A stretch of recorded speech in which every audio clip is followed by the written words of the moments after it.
I spent 40 years building things, houses, offices, bridges. I always knew what was stable and what would collapse. But when you're lonely enough, you stop checking the foundation. You just want something to hold on to, even if you know deep down it's already cracked. If our stories resonate with you, don't forget to like, comment, and tell us where you're watching from. This story was shared with us by one of our viewers. He asked us not to share his name, but he wanted his experience heard. I was 64 when I decided Albuquerque had nothing left for me. 64, divorced 8 years, living alone in a one-bedroom apartment that smelled like old carpet and microwave dinners. My ex-wife Janet had remarried some dentist from Santa Fe. My daughter Emily stopped returning my calls after I forgot her birthday 3 years running. Can't say I blame her. I was never good at being a father, even when I tried. The divorce just made it official. I worked construction my whole adult life, 42 years framing houses, pouring concrete, running crews of men who respected me because I knew my job. But retirement strips all that away. Nobody calls, nobody needs you. You're just another old man at the hardware store, boring people with stories they've heard before. I drank too much. Bourbon mostly, the cheap kind that burns but makes the silence bearable. My buddy Eddie from the job used to talk about Bangkok. He'd been twice. Came back with stories about how good life was there for guys like us. You can live like a king on $1,500 a month. He'd say, the women are beautiful. They treat you with respect. Not like here where we're invisible. I didn't believe him at first. Sounded like the kind of fantasy desperate men tell themselves. But 6 months of sitting in that apartment, watching the same television shows, eating the same frozen dinners, I started thinking maybe Eddie had a point. Maybe I didn't have to die in Albuquerque. Maybe I could have something different. So I sold my truck, cashed out what was left of my 401k, about $78,000 after penalties. Bought a one-way ticket. I didn't tell Emily. What would I even say? I wasn't running towards some adventure. I was running away from the empty space my life had become. Bangkok hit me like a physical force when I stepped off that plane. The heat, the humidity, the noise, everything moving too fast, too loud, too bright. I took a taxi to a hotel in Sukhumvit that Eddie recommended, checked in, showered, and spent the first 3 days just walking around trying to understand where I was. The food, the traffic, the language, nothing made sense. But I wasn't ready to go home. On my 4th night, I went to a club called Skyline. Eddie had mentioned it. He said it was upscale, not one of those seedy places you hear about. I sat at the bar, ordered a beer, and tried not to look as lost as I felt. That's when I saw her walk in. Nat. She was tall, maybe 5 to 9 in heels, with long black hair that caught the light every time she moved. She wore a tight red dress and moved through the crowd like she owned the place. I couldn't stop staring. She caught me looking and smiled. Then she walked straight over. "You look lonely," she said. Her voice was softer than I expected, almost gentle. "I'm fine," I lied. She laughed and sat down next to me without asking. "Everyone here is lonely. That's why we come." She ordered a drink and started asking questions. Where was I from? How long had I been in Bangkok? What did I do? I told her I was retired, just travelling, seeing the world. She nodded like she believed every word. "My name is Natapong," she said, "but everyone calls me Nat." "What's your name?" "Calvin." "Nice to meet you, Calvin." We talked for maybe an hour. She told me she worked at the club, saving money to open her own beauty salon someday. She talked about growing up in Udon Thani, about how her family didn't accept her, about making it alone in Bangkok. I listened.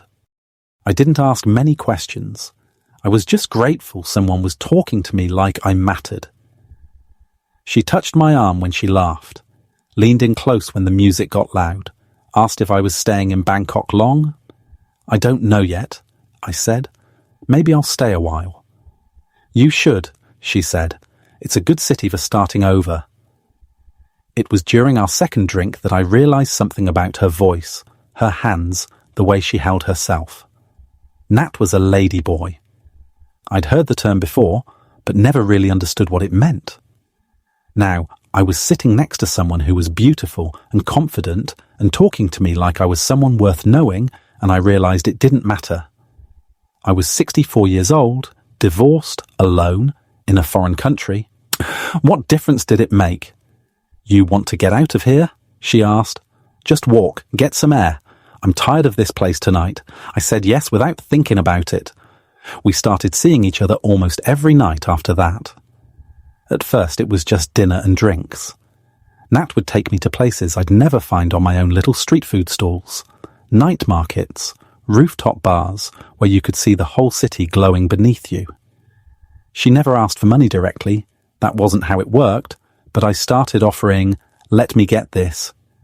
I'd say, "When the bill came, let me help with your phone bill." She'd hesitate, say she didn't want to be a burden, but I'd insist.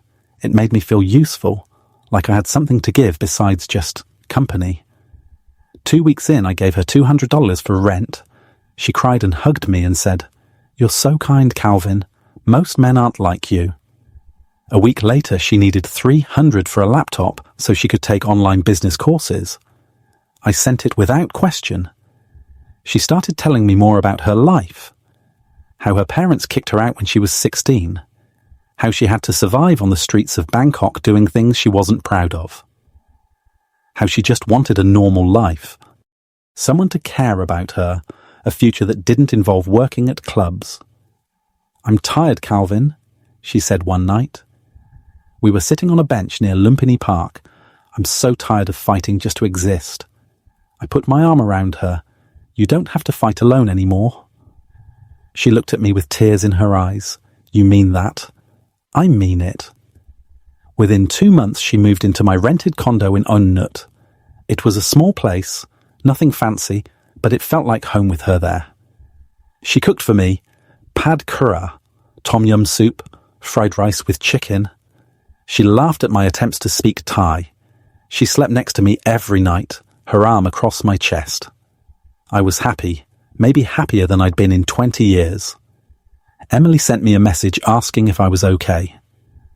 I told her I was great, that I'd met someone, that I was thinking about staying in Thailand permanently. She didn't respond.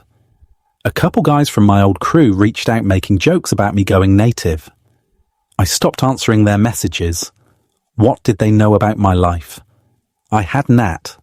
That was enough. But there were signs, small things.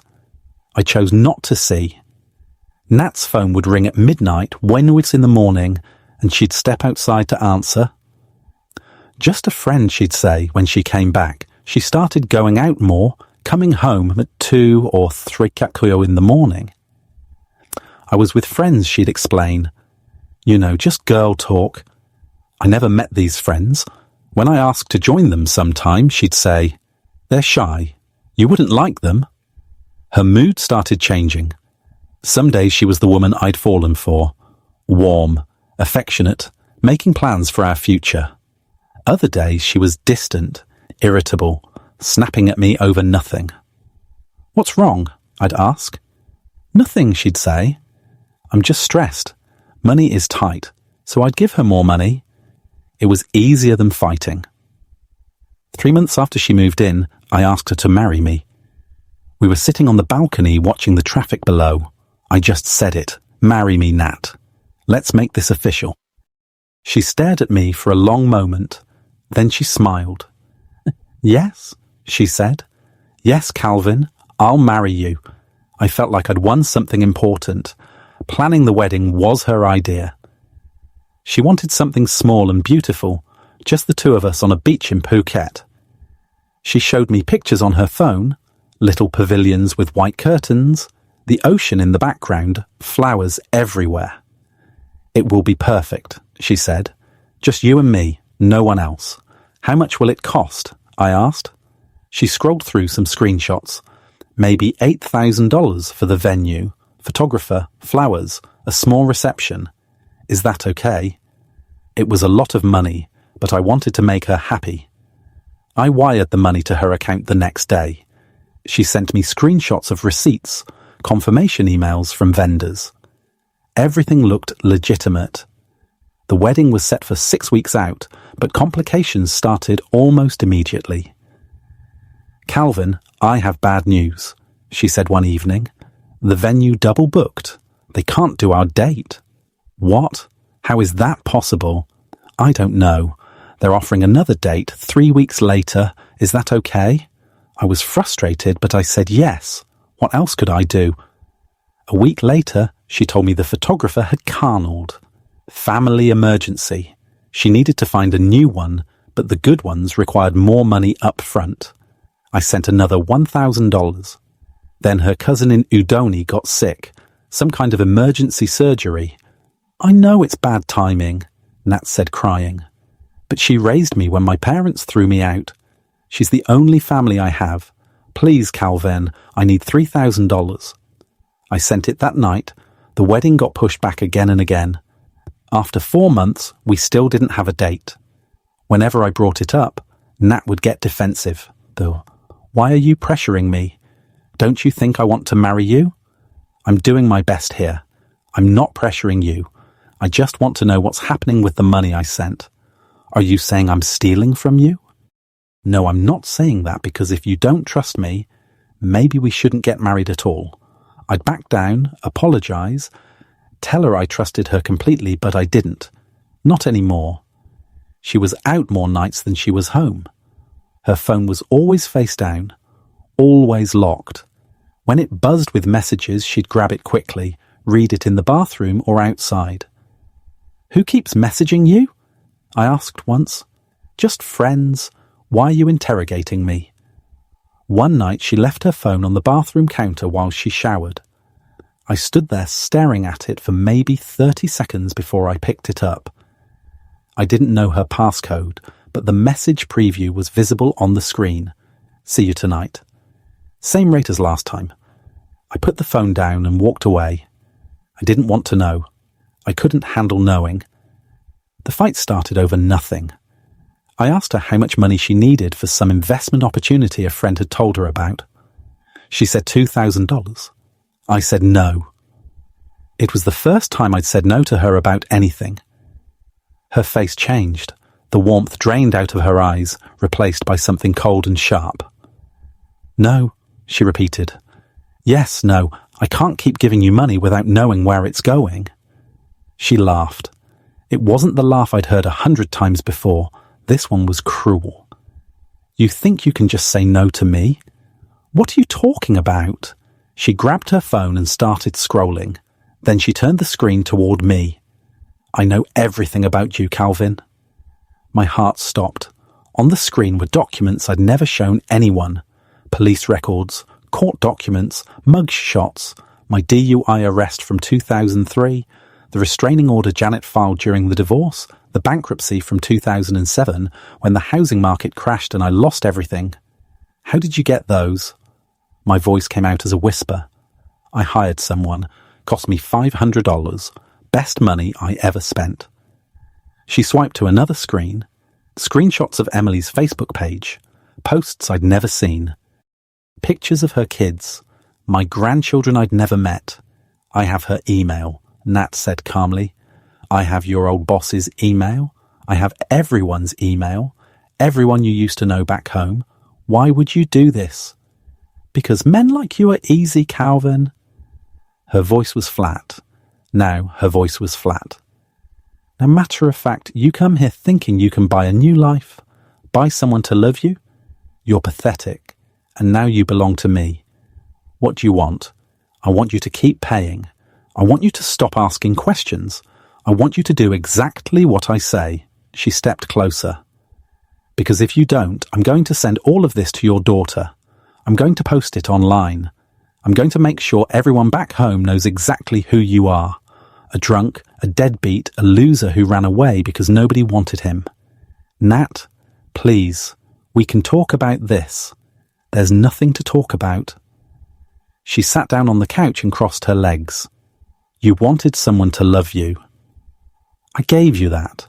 You had fun, right? You felt wanted. You felt, Alive. Now you pay for it. That's how this works. This is blackmail. Call it whatever you want, but you're going to do what I say, or everyone you've ever known is going to see what kind of man you really are. I stood there shaking, my mind racing through options. I could go to the police, but what would I tell them? That I'd willingly given my girlfriend thousands of dollars, and now I wanted it back. That she had information about me that was public record. They'd laughed me out of the station. I could leave, go back to the States, but she'd still have all those documents. She'd still send them to Emily. I'd lose the only family I had left. Okay, I said finally. The word tasted like poison. Okay, what? I'll do what you want. Nat smiled. Good boy. The next 3 months were hell. Nat demanded money constantly. $2,000 for rent, even though we lived in my condo. $3,000 for some surgery she needed. $5,000 for an investment that never materialized. She'd come to me with screenshots of bank accounts, medical bills, business opportunities. I stopped asking questions. I just sent the money. My savings account drained fast. $78,000 became $60,000, became $40,000. I took out a loan against my pension, something I swore I'd never do. I called a buddy back home and asked him to sell my truck. He asked if I was okay. I told him everything was fine. Nat's mood swings got worse.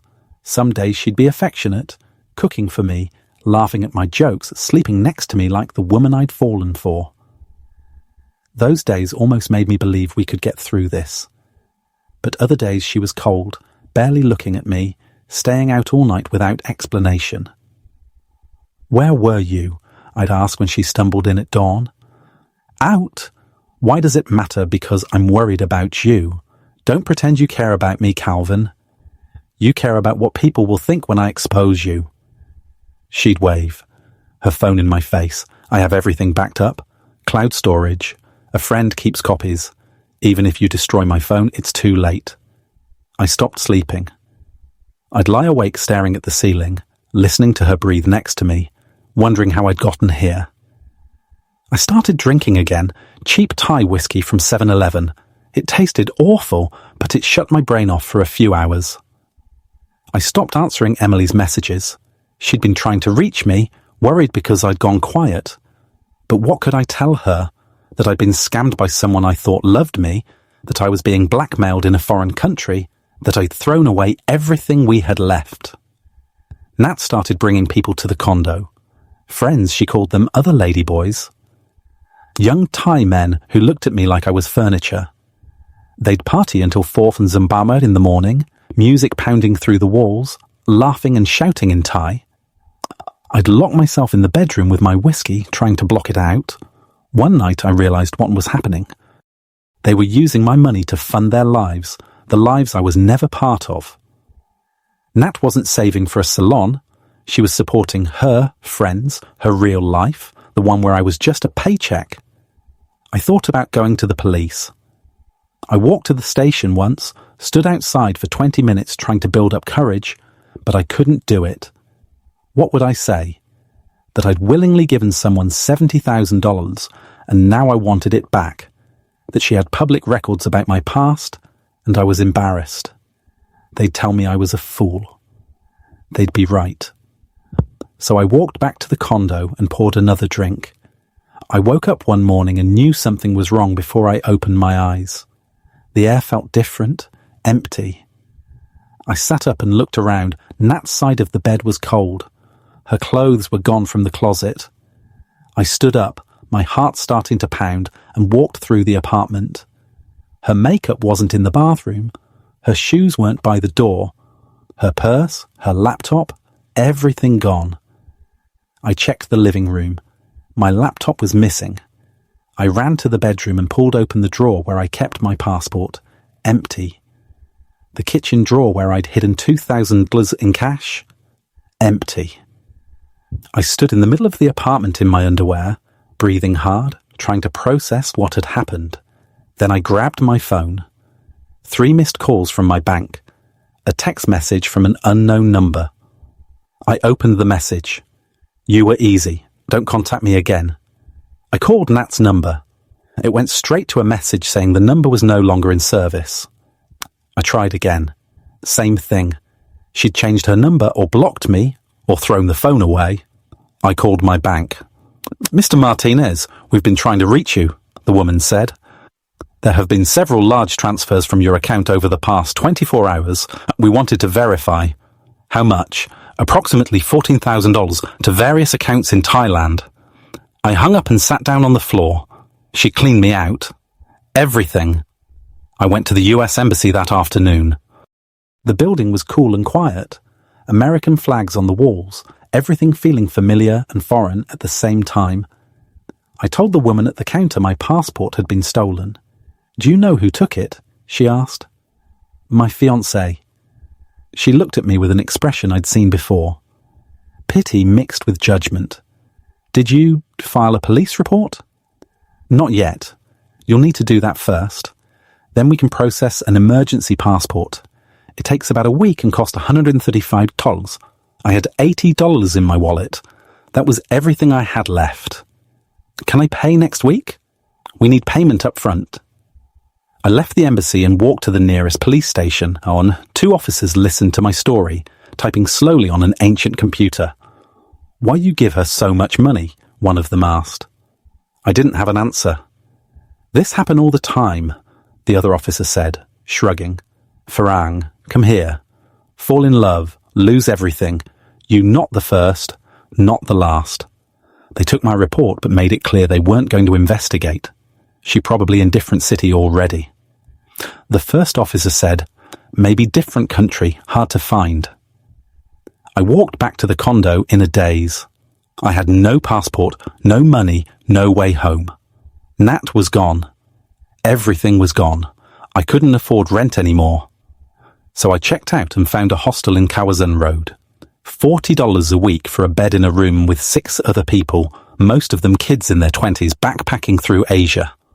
I lived on instant noodles and street food, spending as little as possible, trying to figure out what to do next. One night, lying on my bunk bed, listening to drunk tourists stumble past outside, I called Emily. It rang 4 times, then went to voicemail. "Hey, sweetie," I said, my voice cracking. "It's Dad. I'm in some trouble over here. I made some mistakes, big ones. I just wanted to hear your voice. I'm sorry for everything, for being a terrible father, for disappearing, for all of it. I love you." I hung up and waited for her to call back. She didn't. I spent the next 2 weeks barely leaving the hostel. I'd buy a bottle of cheap whiskey and drink it on my bunk, staring at the ceiling, replaying every conversation with Nat every time she asked for money. Every red flag I ignored. How had I been so stupid? How had I not seen it? Other people in the hostel tried talking to me. Young travellers from Germany, Australia, England, asking where I was from, what brought me to Bangkok. I'd mumble something about travelling and turn away. I didn't want their questions. I didn't want their pity. I sat on the roof one night looking down at the street. 6 floors up. Enough. I thought about stepping off the edge, just ending it. No more shame, no more regret, no more waking up every morning knowing I destroyed my own life. But I couldn't do it. Not because I was brave or because I suddenly wanted to live. I was just too tired, too empty. I went back downstairs and passed out on my bunk. A few days later, someone sat down next to me in the common area. I didn't look up. "You look like you've been through it," a voice said, American accent. I glanced over. An older guy, maybe 70, with a grey beard and kind eyes, wearing a faded polo shirt and cargo shorts. "I'm fine," I said. "You don't look fine. I'm Gil." He held out his hand. I didn't shake it, not interested in making friends. Fair enough, but he didn't leave. He just sat there drinking coffee, reading a book. After maybe 20 minutes, he said, "I've been living in Bangkok 10 years, teaching English, getting by on a pension. I've seen a lot of guys come through here looking exactly like you do right now." "No." "Okay." He went back to his book. We sat in silence for another 10 minutes. Then I started talking. I don't know why. Maybe because he was American. Maybe because he didn't judge. Maybe because I was so tired of carrying it alone. I told him everything. Nat, the money, the blackmail, the passport. When I finished, he was quiet for a moment.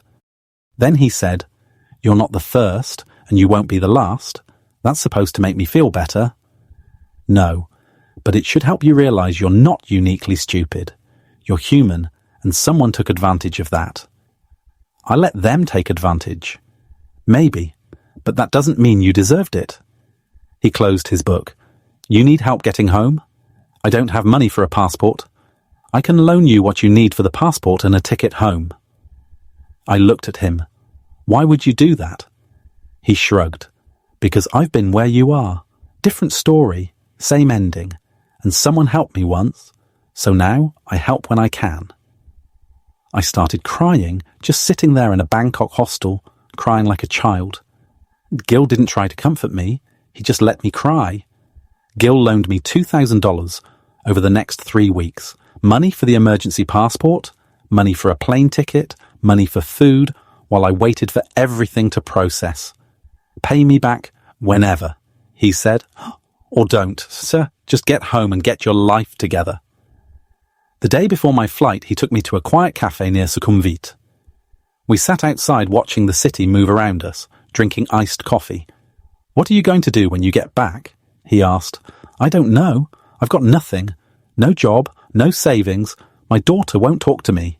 But you've got your life. That's something. I shook my head. Doesn't feel like much. Gil leaned forward. Can I tell you something? Something I wish someone had told me a long time ago. Sure, tell your story.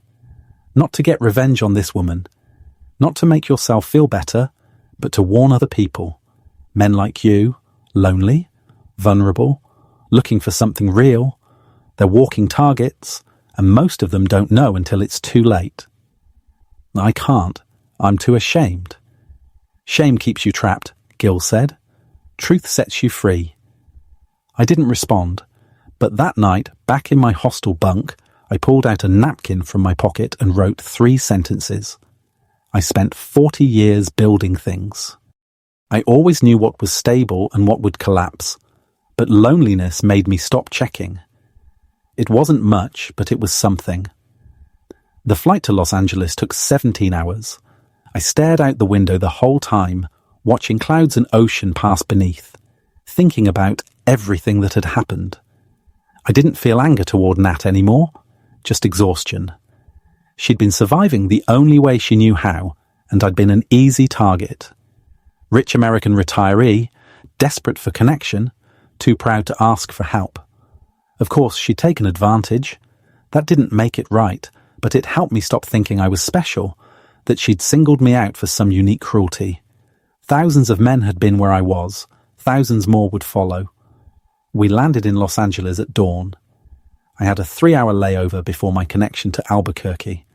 I bought coffee and sat in the terminal, watching people rush past. Families, business people, young couples holding hands. They all looked like they had somewhere to be. The flight to Albuquerque was short. When we landed, I stayed in my seat until everyone else had left. Then I grabbed my small backpack. Everything I owned now fit in one bag and walked into the terminal. It looked exactly the same as when I'd left, but I felt like a completely different person. A stranger. I took a bus to a motel near my old neighborhood. The Cactus in $40 a night.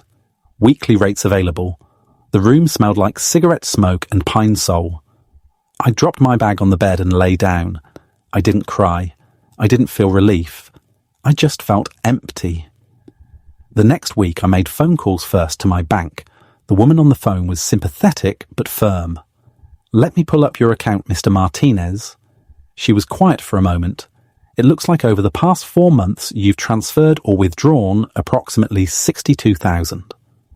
The number made me dizzy, even though I already knew. Can I get any of it back? Did you authorize these transactions? I did, but then I'm afraid there's nothing we can do. These weren't fraudulent charges. You willingly sent the money. I hung up and called my pension fund. A representative told me I'd taken out a $15,000 loan against my pension. How did that happen? I don't remember authorising that. According to our records, the request came through online using your login credentials on March 14th. March 14th? I'd been in Bangkok for 2 months by then. Nat must have gotten my password somehow. Maybe I'd written it down.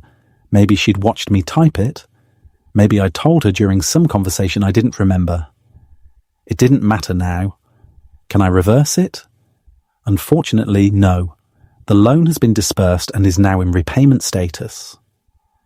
You'll see deductions from your monthly pension payments for the next 10 years. 10 years.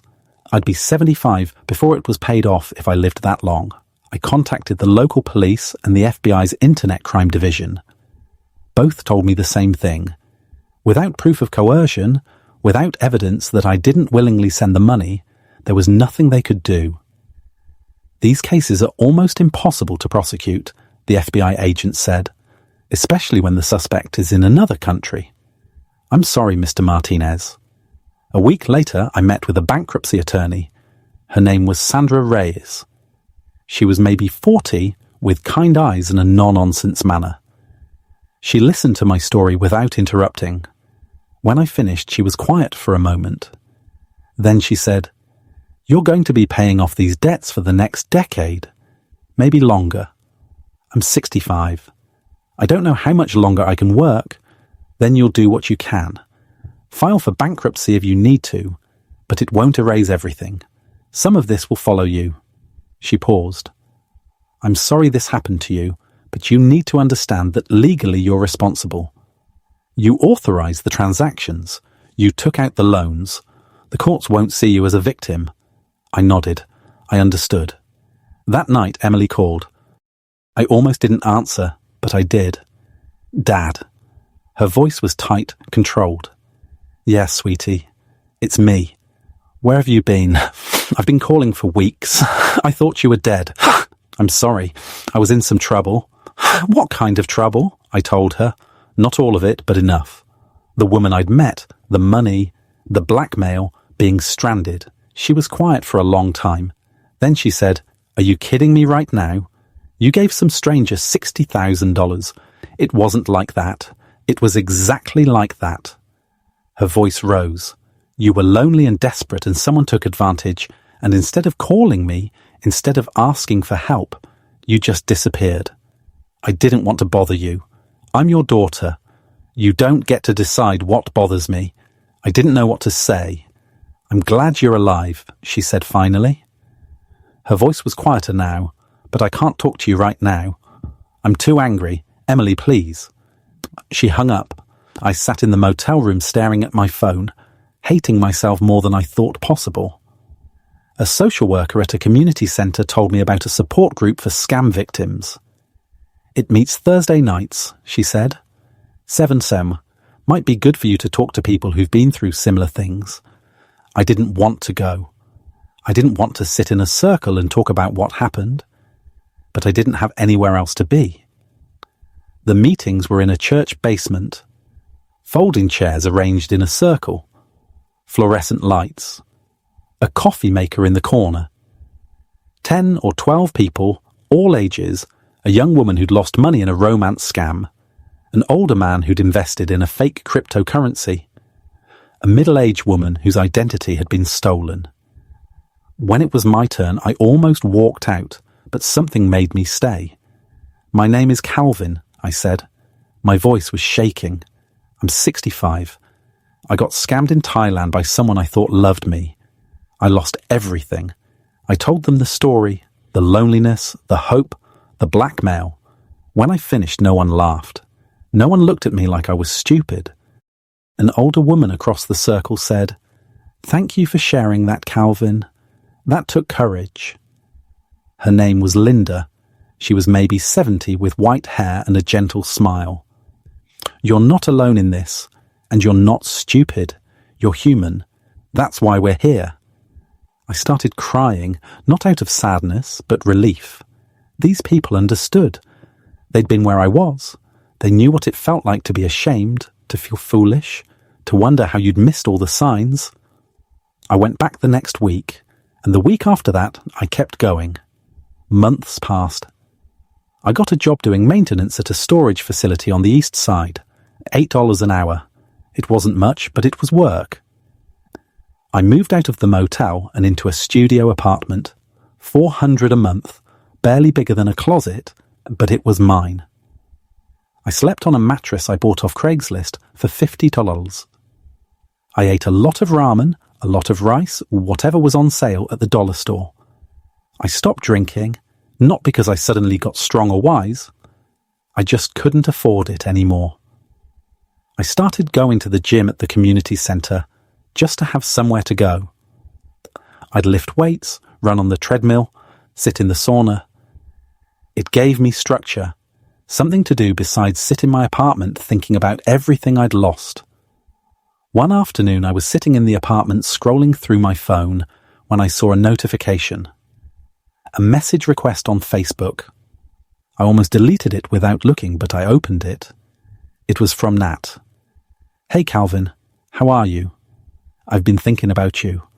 I miss you. I need your help. I need surgery and I don't have money. Can you send $2,000, please? I'll pay you back." I stared at the message for a long time. Part of me wanted to respond, to tell her how much she'd hurt me, to ask why she did it, to demand answers. But I realized she didn't care. She never had.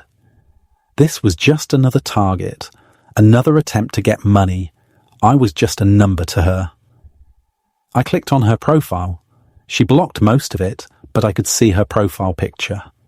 She looked the same, beautiful, confident, smiling like she didn't have a care in the world.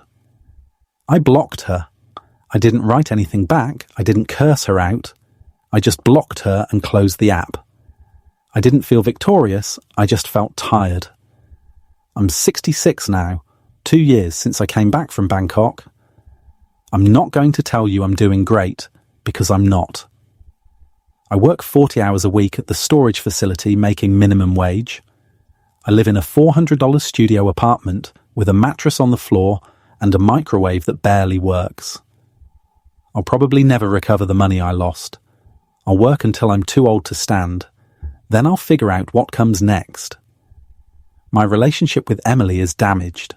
We talk sometimes, short conversations, careful topics. She's never invited me to meet her kids. I don't blame her. I proved I couldn't be trusted. I proved I'd run away when things got hard. That's not the kind of grandfather you want around your children. I'll never get back the version of myself that believed love was still possible. That part of me died in Bangkok. I look at couples now, young people holding hands, old people sitting together in restaurants, and I don't feel envy. I don't feel anything. That door is closed, but I'm alive. I'm sober. I'm not trapped anymore. I go to my support group every Thursday. I work my shifts. I go to the gym. I read books from the library. It's a small life, a quiet life. Nothing like what I imagined when I bought that ticket to Bangkok. Here's what I've learned. What I wish I'd understood before I threw everything away. I wasn't a victim of Nat's cruelty. I was a participant in my own destruction. I ignored every warning sign because I was desperate to feel wanted. That's on me. I chose not to ask questions. I chose to keep sending money. I chose to believe her lies because the truth was too painful. But recognizing my part in it doesn't mean I deserved what happened. It doesn't mean she was right to do what she did. It just means I understand how it happened, and maybe that understanding can help someone else. If you're reading this, if you're thinking about running away to Thailand or the Philippines or anywhere else because you're lonely, because you're tired, because you think a new country will fix what's broken inside you, stop. Fix what's broken at home first. Talk to someone, see a therapist, join a group, do something. Face the emptiness instead of running from it. Because if you don't, you'll just bring that emptiness with you. You'll carry it to Bangkok or Manila or wherever you go, and there will always be someone waiting to take advantage of it. Someone who sees your loneliness like blood in the water. I learned that the hard way. I lost everything learning it. You don't have to.